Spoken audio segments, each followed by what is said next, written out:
یہ جو اب آیتیں آ رہی ہیں یہ اس موضوع پر، اگرچہ یہ موضوع جو ہے قرآن مجید میں بار بار آتا ہے، لیکن یہ مقام اس موضوع کے لیے ذروۂ سنام ہے قرآن کا، چوٹی یہ ہے اس موضوع پر۔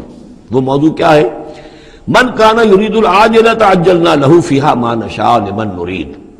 جو کوئی عاجلہ کا طلبگار بنتا ہے، اس دنیا ہی کا طالب ہے، یہیں کا عیش، یہیں کا آرام، یہیں کی دولت، یہیں کا نام، یہیں کی شہرت، یہیں کا اقتدار، بس یہیں کا چاہیے، یہی چاہیے۔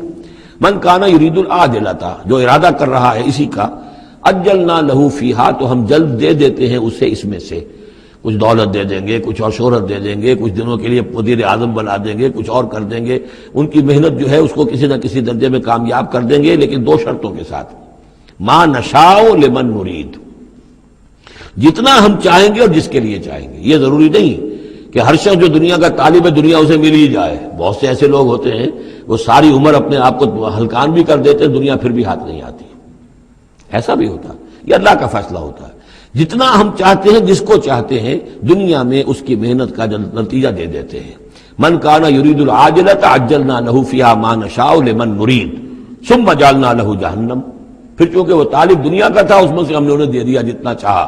پھر اس کے لیے ہم جہنم مقرر کر دیتے ہیں، یصلاھا مذموما مدحورا، اس میں وہ داخل ہوگا مذمت زدہ ہو کر اور دھکے دیے جا کر۔